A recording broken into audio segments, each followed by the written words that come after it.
Et si vous vous acceptiez tel que vous êtes, ni plus ni moins. Bonjour, je suis ravie de vous retrouver pour cette nouvelle capsule. Je suis Vanessa Millet, coach philanthrope, conférencière, et j'accompagne toutes les personnes qui le veulent à oser prendre leur place, à mieux s'affirmer face aux autres, à développer une communication harmonieuse et donc à gagner en confiance et en affirmation de soi. Alors si vous avez envie de vivre un programme, une formation ou un accompagnement avec moi, eh bien je vous invite à me retrouver et en plus c'est possible également à distance depuis chez vous. Un sujet aujourd'hui qui me tient tout particulièrement à cœur, c'est vraiment sur l'acceptation de soi.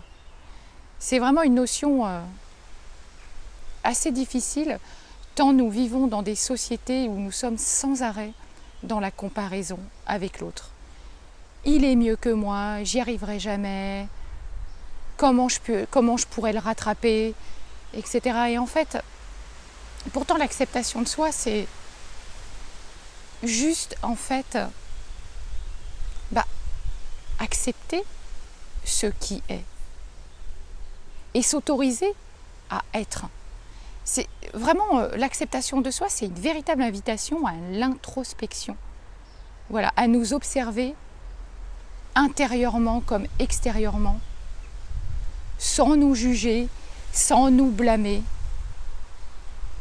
S'accepter soi, c'est juste peut-être se regarder en face dans une glace et de se dire ok, ouais, là j'ai des qualités, là j'ai des défauts.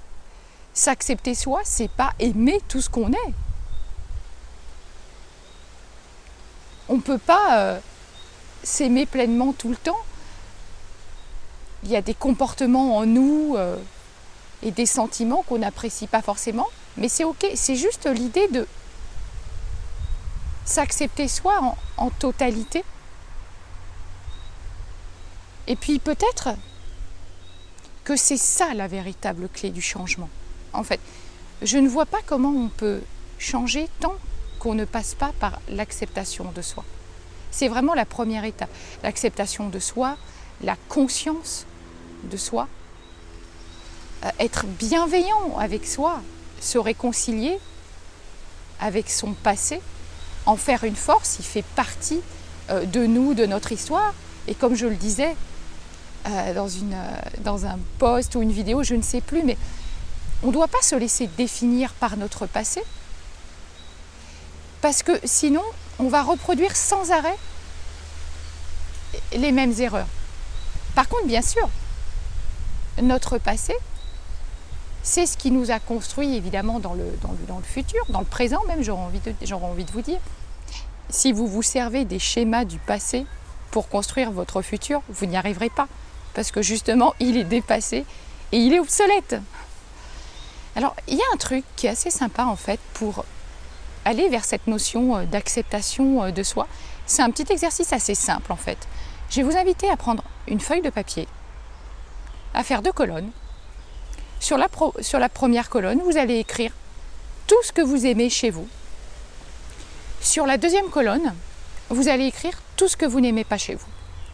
Et vous allez voir, c'est assez incroyable, mais il y a un lien entre ce que vous aimez et ce que vous n'aimez pas. Et vous allez voir en fait que vos faiblesses, elles peuvent servir vos forces. Incroyable, non? Je vous donne un exemple. J'avais fait faire cet exercice à une personne et elle avait mis par exemple dans ses qualités « Je suis organisée ». Et dans ses défauts, elle avait écrit « Je suis maniaque ». Eh bien en fait, dans certaines situations, avoir un petit peu ce côté maniaque va vraiment nous permettre de nous organiser et d'exceller.